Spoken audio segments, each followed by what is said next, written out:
Herkese merhaba, ben Ata Egemen Çakıl. Yaklaşık bir ay önce başladığım anime tanıtımlarını biraz daha böyle inceleme düzeyine getirerek devam etmeyi düşündüm. Bu nedenle size bu hafta çok sevdiğim bir yapım olan Great Teacher Onizuka'yı elimden geldiğince anlatmaya çalışacağım. Çocukken okulu çok sevmiyordum açıkçası, hoşlanmıyordum. Yani öğretmenlerle de aram çok iyi sayılmazdı. Ama mesela Onizuka'yı izleyince böyle bir öğretmenim olsaydı herhalde okula gitmekten keyif alırdım diye düşünüyorum. Yani bu animenin bende öyle bir yeri var. Belki öğretmen adayları için de ideal bir öğretmen olabilir. Tabii biraz Japon toplumuna göre ideal edilmiş, aslında alışılmışın dışında bir öğretmen ama yine de bence göz atılmasında fayda var. Yani birebir Onizuka gibi olamasanız da en azından onun sorunlarla nasıl başa çıktığını izlemek keyifli olacaktır. O zaman başlayalım. 22 yaşında eski motor çetesi üyesi olan, 22 yaşında olduğunu ve her fırsatta bekar olduğunu dile getiren Onizuka'nın tek bir hayali vardır: Japonya'nın en iyi öğretmeni olmak. Fakat işin ilginç tarafı, bunu istemesinin öyle idealist bir yanı yok. Aksine yaşlandığında sevgi dolu genç bir eş istemesidir. Yani yine de sıradan sapkın, açgözlü ve tembel bir suçluya göre Onizuka bunlardan çok daha farklı birisidir diyebiliriz. Ve öğretmen olmak hayaliyle Dal Orman Akademisi isimli bir liseye rehber öğretmeni olarak işe girer. Tabii müdür yardımcısı buna karşı gelmektedir. Ama mülakatı yapan müdürün Onizuka'nın CV'sine yazdığı garip özelliklerden hoşlanarak açıkçası bunu değerlendirmek ister. Çünkü Onizuka'ya vereceği 3-4 adlı lise sınıfının baş belası bir sınıf olduğu ve okula gelen her öğretmeni bir şekilde bezdirmekle ünlü olduğunu söyleyebiliriz. Yani Onizuka'nın yetenekleri bir nevi bir teste tabi olacaktır. Ya bu sınıfın öğrencileri tam bir psikopat. Her çeşit böyle öğrenci var. Hepsi sorunlu gibi ve gelen öğretmenleri bezdirmek için her türlü psikolojik savaşı veriyorlar ve karşılarına Onizuka çıktığında ise biraz açıkçası baltayı taşa vuruyorlar. Çünkü Onizuka'nın da bunlarla başa çıkabilmesi için kendi yöntemleri olduğunu görüyor. Dönemin böyle Japonya böyle lise hayatında zorbalık, cinsel istismar, intihar ve yani her aslında lise öğrencisinin o dönemde karşılaşabileceği sorunlarla Onizuka'nın mücadele etme yöntemi de tabii ki biraz farklı. Aslında öğrencileri bu doğrultuda destekleyecek yöntemler buluyor. Bu nedenle zamanla kendini sevdirmeye çalışıyor. Bazı öğrencilerin de aslında sorunlarını çözüyor. Onizuka'yı ben izlediğimde yaklaşık 20'li yaşların başındaydım. Yani neredeyse Onizuka'nın yaşındaydım. Belki o beni etkilemiş olabilir. Ama öyle kişilik özelliklerinin çok katmanlı olması belki bunun bir sebebidir. Onizuka karakterini görünce bir ön yargı oluşabiliyor. Çünkü hani görünüşü biraz rapçi Eminem'i andırıyor. Böyle sarı saçları var, küpe takıyor. İşte ebleh bir yüz ifadesi var. İşte geçmişteki motor çetesi üyeliği, ki burada bir parantez açmak gerekirse bununla ilgili Shonan Junai Gumi adında başka bir yapım var. Yani Onizuka'nın motor çetesi olduğu dönemleri anlatan başka bir manga serisi. Daha sonra belki animeye de uyarlanmış olabilir. Bunu takip etmedim. Ama aynı zamanda bir doramaya da uyarlandığını biliyorum televizyon dizisi olarak. Cinselliği ve böyle çapkınlığı fazla ön plana çıkaran bir karakter. O da zaten ergenlikten yeni çıkabilmiş bir erkeğin aslında özelliklerini taşıdığı için çok da sırıtmıyor. Arkadaşlık ilişkilerinin de çok iyi olduğunu söyleyemeyiz. Sadece çete maceraları sırasında Onibaku ikilisi olarak adlandırılıyorlardı. En yakın arkadaşı Ryuji var. Bir de çok başarılı olamadığı için polis olmak zorunda kalan Saijima adında bir arkadaşı var. Yani ara sıra karşılaştığımız eski arkadaşlarından birisi. Tüm bunlara rağmen Onizuka bir insanın sahip olması gereken çoğu özelliğe sahip. Yeri geliyor duygusallaşıyor. Yeri geliyor mantığını kullanıyor.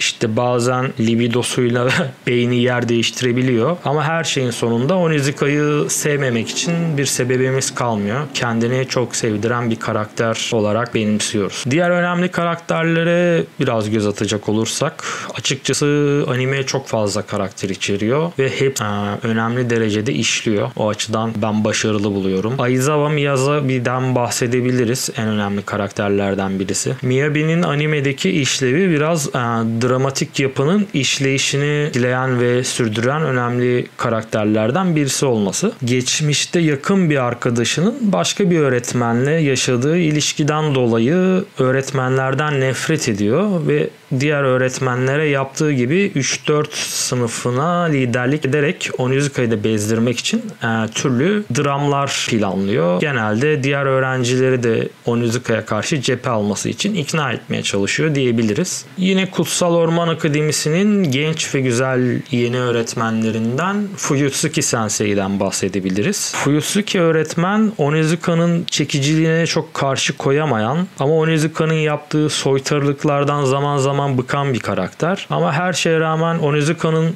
sorunlarla mücadele etme yöntemini ve başarıya ulaşmasını gördükçe Onizuka'nın iyi bir öğretmen olacağına dair inancını sürekli diri tutan ve aslında arkadan arkaya onu destekleyen bir karakter. Sınıfın en böyle başarı öğrencilerinden birisi de Kunio Murai.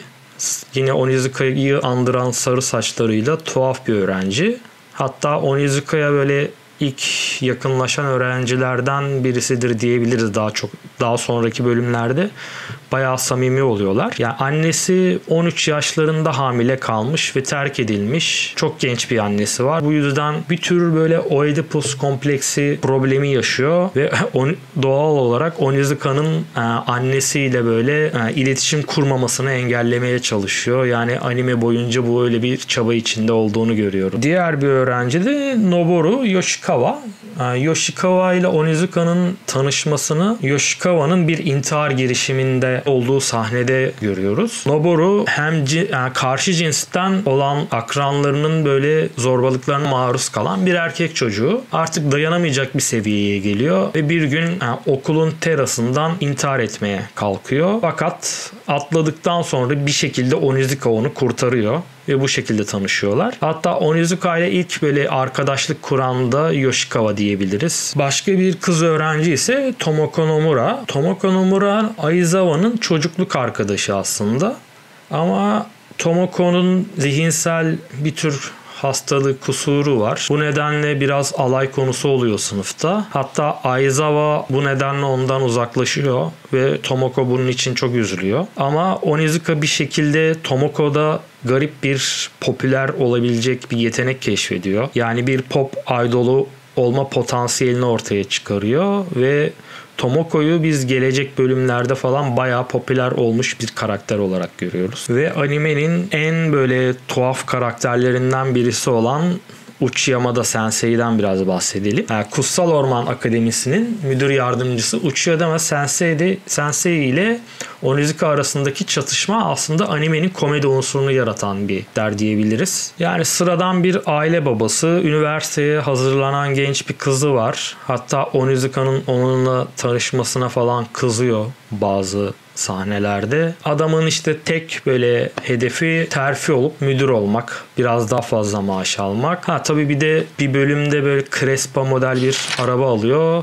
ve o arabanın başına gelenleri görmek için animeyi aslında izlemeniz gerekiyor. Gayet eğlenceli şeyler geliyor. Gelelim benim en sevdiğim diğer karaktere. Yani 3-4 sınıfının eski öğrencisi Urumi Kanzaki. IQ'su 200'ün üzerinde olan, felsefe, matematik, fizik, mühendislik, kimya, biyoloji, edebiyat, sanat ve daha birçok alanda geniş bilgiye sahip bir dahidir. Ayrıca Japoncadan Çince'ye, İngilizceden Fransızca'ya kadar 5 yabancı dili ana dili gibi konuşabilen birisidir. Yani genel olarak böyle dahi birisinin okuldan öğrenebileceği pek bir şey olmayacağını düşünürsek Kanzaki'nin de neden okulu bıraktığını düşünebiliriz. Ama Aizawa Miyabi'nin Onizuka'dan bahsetmesi üzerine bu eski kötü şöhretli öğrenci tekrar okula dönüyor. Yoshito Kikuchi ise gelecek vadeden başka öğrenci karakterlerden. Gözlüklü böyle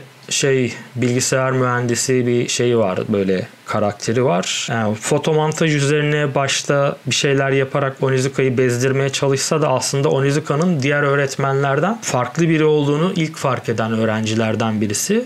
Bu nedenle Onizuka'yla çatışmayı pek uygun bulmuyor ve bu nedenle aslında Miyazabi'ye de res çekiyor. Yani senin tarafında olmayacağım diyor. Ama Onizuka'nın tarafında da olmayacağım diyor. Ama tabii ki öyle olmuyor. Zamanla o da Onizuka'yı destekleyenler arasına giriyor. Ya animedeki karakterler genel olarak bunlar. Diğerleri biraz daha böyle ufak tefek rolleri olan karakterler. Aslında her bölümde farklı bir olay olsa da genel bir olay örgüsü var. Onizuka'nın bir hedefi var. O zaten en başından beri belli ve onun için çalışıyor. Fakat tabii çeşitli engellerle karşılaşıyor ve çatışmalar görüyoruz. Bu da tabii ki heyecanı her bölüm biraz daha yukarıya taşıyan detaylardan birisi. Komedi ve duygusallığın bazen böyle iç içe geçtiği sahneler var. İnsan kendini böyle bir saniye gülerken bazen de böyle duygulanırken buluyor. Çok tuhaf bir his bu. Onizuka'da çok sık böyle karşıma çıkan durumlardan birisiydi. Animasyon kalitesi için çok iyi diyemem. Bence işte bu Z kuşağı dediğimiz kuşak yeni animecilerin böyle çok ilgisini çekebilecek görselliğe sahip değil. Ama ben inanıyorum ki böyle 1-2 bölüm şans verirlerse hayatlarında izledikleri en muhteşem animelerden birisini izlemiş olacaklardır. Yani yapımda kullanılan müzikler pek böyle Japonya kültürüne uygun olan müzikler diyemeyiz. Ama mesela açılış şarkısı dönemin popüler gruplarından El Arc-en-Ciel'in Driver's Hike diye bir şarkısıydı. Bayağı benim sevdiğim, uzun yıllar dinlediğim bir şarkıydı. İkinci açılış şarkısı da Pornografiti adlı bir grubundu. Kapanış şarkıları da aslında fena değildi. Genelde rap ve popüler müzikle böyle harmanlanmış güzel şarkılardan oluşuyor. Bitirmeden önce bazı bilgiler vermek istiyorum. Mesela Onizuka'nın mangasından hemen sonra animeden önce bir dizi uyarlaması yapıldı televizyon için. Hatta Onizuka'yı o dönem popüler olan oyunculardan Takashi Sorimachi ve onun eşi olan Nanako Matsushima çifti beraber oynamışlardı. İşte birisi Fuyutsuki Sensei'yi oynuyordu, biri de Onizuka'yı oynuyordu. Ya bu diziye de bir şans vermenizi öneririm. Hatta bu dizinin final bölümünün bayağı Japonya'da o hafta yani o gün reyting rekorları kırdığını hatırlıyorum. Ya aradan yaklaşık 14 yıl geçtikten sonra yani 2012 gibi yeni bir TV uyarlaması yapıldı. Fuji TV tarafından. Yine Akira adlı lakaplı bir oyuncu bu defa Onizuka'ya hayat veriyor. O da çok fena değil. Onu da izlemenizi öneririm. Bir okul animesi olduğu için çok öyle gerçeküstü şeyler olmadığı için uyarlaması gayet mümkün ve yapılabilir bir yapım. O nedenle diğer böyle live action'larla kıyaslanamaz. Hatta böyle son yapılan dizide Onizuka'nın motorla bir binaya böyle uçarak girmesi hala böyle aklımdan çıkmamış sahnelerden birisidir. Yani genel olarak animeye baktığımızda yani Great Teacher Onizuka'ya puan verirken biraz zorlanıyorum açıkçası. Çünkü çok sevdiğim bir yapım. 10 üzerinden 9 verebilirim. Bir puanı da animasyon kalitesinden dolayı kırabilirim. Yani o da animasyonlar her ne kadar güzel görünmese bile çok kıramıyorum. Çünkü dediğim gibi her şeyiyle geri kalan içeriğiyle muhteşem bir anime olduğunu söyleyebilirim.